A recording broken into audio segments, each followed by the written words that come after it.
Hey guys, it's Tony Suits with Backwoods Biker Magazine and Wood Tramp Outdoors. Last week we dropped a video that compared these three different rocket stoves, and immediately after that, within hours, I started getting emails asking me questions, and I wanted to go back and look at the video. When I looked at the video, I realized there are some things that I didn't mention and some things that I actually did wrong that I wanted to bring to your attention, and I wanted to answer your questions. So hang tight. We'll be right back with that.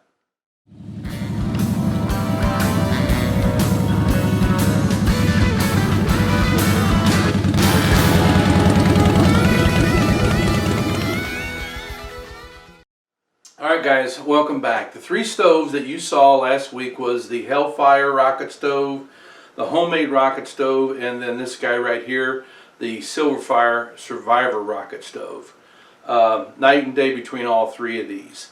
And I wanted to address the questions first. Number one, I was asked, do we mass produce these and sell these? The answer is absolutely not. We do not. If you want to buy a rocket stove, you look at this guy if you got the money.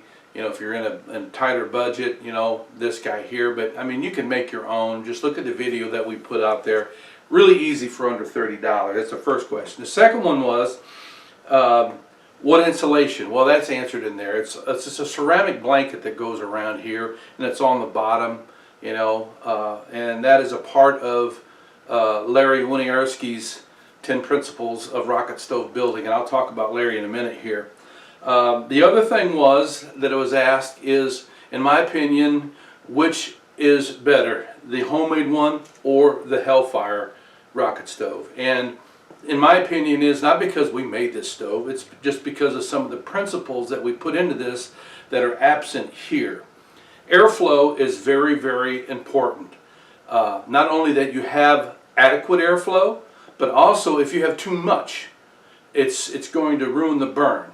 I mean, the basic principle on a rocket stove is that you use very little biomass fuel, and you only have so much of that inside of the burn chamber itself to keep emissions down, okay, and to have it to be efficient to where you're burning everything, including the gases, and you don't want to be creating charcoal. With this particular rocket stove here, the only place that you are going to get oxygen to your fuel is through this chamber and underneath this shelf. That's why the shelf is there, to help air flow. But it isn't so much that it affects the burn. All right, it helps promote the burn, but it does not over promote it. But when you look at this one here, because of its design, now I do want to say this, that the Hellfire is a good stove. It is. It'll work, but it's very inefficient. And one of the reasons it's inefficient is because it comes to you modularly. You put the thing together, and it's designed for that, so you know it's very, very portable. It's like these potholders. This is just an example. This whole thing comes like this. It's flat when you get it, and it comes in this small bag. So it's great to have if you need something that is modular, that will fit in a pack very easy. But again, it's a heavy son of a gun, and a lot of you guys don't want to carry heavy. But if you don't mind the heavy, this is a great stove to take with you. This is portable as well. It will fit in a backpack, but it's going to take up a lot, you know. It's probably a third the weight of this, if not 25% of the weight. That's just heavy, you know. So that's the first thing, is the weight. But the second thing is that the way that this thing is put together, because of the modular aspect of it, every place that there is a slot for the male to go into the female to put it together is a hole that might be small, but it's still a hole for infiltration over an overabundance of air. That makes this particular rocket stove quite inefficient compared to this little guy right here.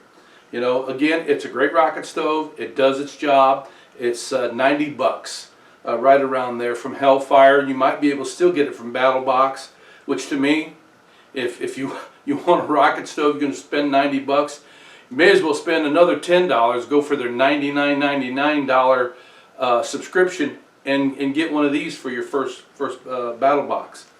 because you get all the other gear. But if you're on a tighter budget, this guy right here is a great bargain.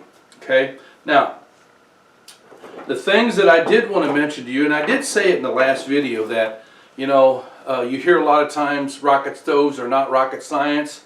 Well, not in regards to your building it, but you need to know the science behind this. And in order to understand the science behind it, I would like to point you to the Aproveco Research Center out in Oregon. They've got a website, and their technical director out there is Dr. Larry Winiarski. And Dr. Larry is known around the world as Dr. Rocket Stove or Mr. Rocket Stove, because he has devoted a great portion of his career to the Aproveco Research Center. Now what they do there, their main focus is creating cooking systems for people in third world countries. And what got their attention is because of the carbon footprint that happens in these third world countries, because they go out and they grab large bundles of wood and bring them back to their villages or to their homes, and in an open fire they start using this wood. It creates a lot of smoke, a lot of pitch smoke, a lot of black smoke. Children are breathing this. The community is breathing it, and I forget the number, but it is an astronomical number of people that are affected with respiratory problems, including kids, because of that smoke. I think it was equivalent when they tested the children. It was equivalent. Their lungs looked like they had smoked 3 packs of cigarettes a day. Now that's pretty stinking phenomenal. So the Aproveco Research Center, that's all they do, is they research on how to create clean cook systems for third world countries. In steps Dr. Larry Winiarski, and he focused on how to build the perfect rocket stove. And they've got some great technology there, and that's what the best rocket stoves are based upon, is following his 10 principles. That's why I like the Silverfire Survivor, because Todd Albee, who is the owner of Silverfire, leaned heavily on Winiarski's 10 principles. What I'm going to do is I'm going to read that for you real quick here and let you know. And I tried to incorporate those 10 principles in this particular stove. I didn't get it 100%, but I'm going to give you those 10, and I'll put it up on the screen for you to read there. Number 1 is you insulate, particularly the combustion chamber, with low mass heat resistant materials in order to keep the fire as hot as possible and to heat the higher mass of the stove body. That's why we put the ceramic insulation around everything on the inside. Within the stove body, this is number 2, above the combustion chamber, use an insulated upright chimney of a height that is about 2 to 3 times the diameter before extracting heat to any surface. Now that means whatever is your chimney in here, let's say it's 3 inches like this one, it should be at least 9 inches. Ours is 12, so we exceed that. So it's got to be 3 times the diameter of the pipe that you're using in regards to height. Number 3, heat only the fuel that is burning and not too much. And that's one thing that I failed to do. I just stuffed it in there, for the demonstration, and it's wrong. All it takes is about 6 pieces of pencil-sized wood. You can, just like a number 2 size, you can go up to a number 4 size. But the point is that you don't want to stuff the thing full, because now you're making it work, and you're going to create extra emissions. It doesn't burn as efficiently and correctly as it should.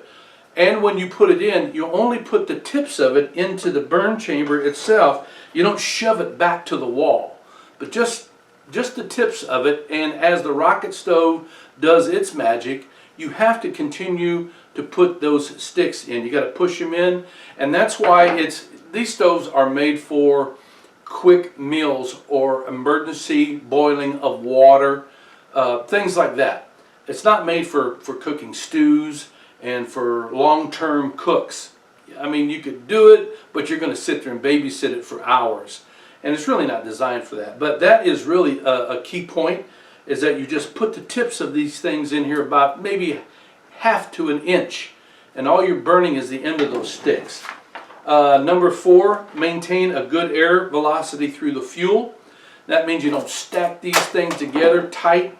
The primary rocket stove principle and feature is using a hot insulated vertical chimney within the stove that increases the draft. It'll draft right. That's why the shelves are found in the better designed ones. It gets the fuel up off the bottom of the first chamber that your fuel goes through. Number 5, do not allow too much or too little air to enter the combustion chamber. That is very, very important. That's why I said this one here is less efficient than what this is because of all the air infiltration that happens. Plenty of air, but sometimes too much is not a good thing.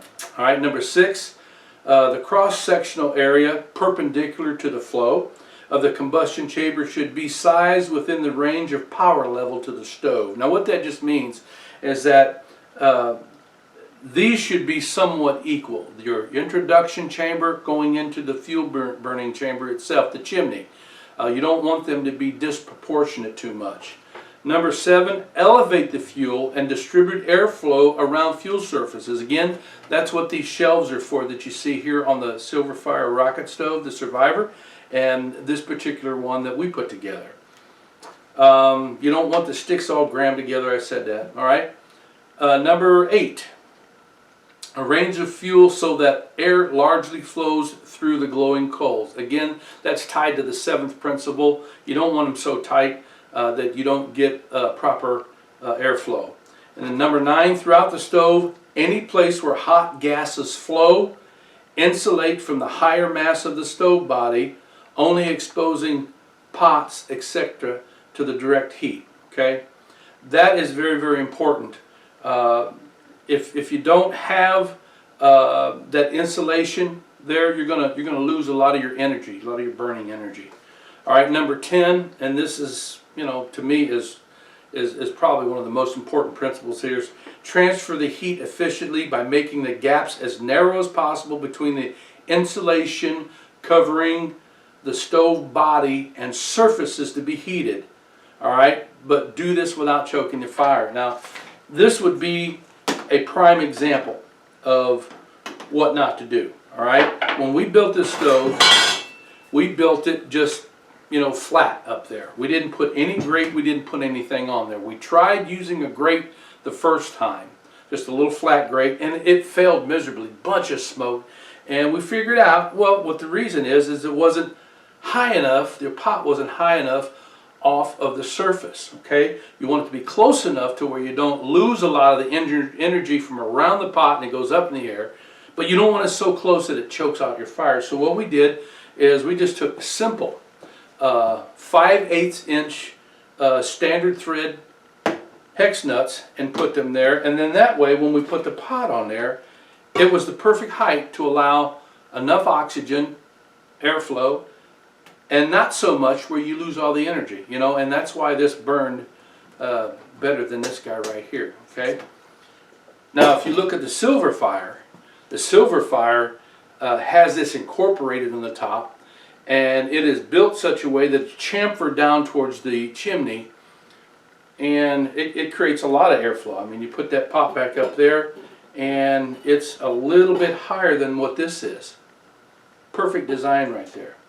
So I did want to share that with you. You know, if you want to know more about Larry Winiarski and the Proveco Research Center, go out on their website. You can search for that. It's there.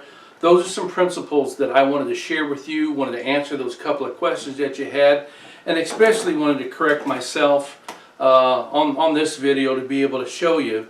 You know, you don't just wad up sticks and put them in there. These stoves are designed to be very efficient. And, you know, you just put, you know, I got 6 pieces here, and you don't want them stuffed in there all the way. You don't want them jam-packed. And in this particular stove that we made, we can fit about 5 of these sticks in side by side on the tray here, and it works much better than putting it all together and jamming it in there. So I hope that helps you with your questions that you were wanting to know about this right here. Appreciate you watching it.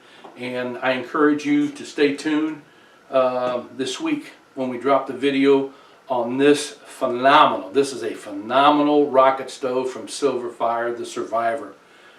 This is by far the best rocket stove, the most efficient rocket stove that we have ever seen. So you want to see that video. Till next time, you guys ride free, you live free, and as always, you be safe out there.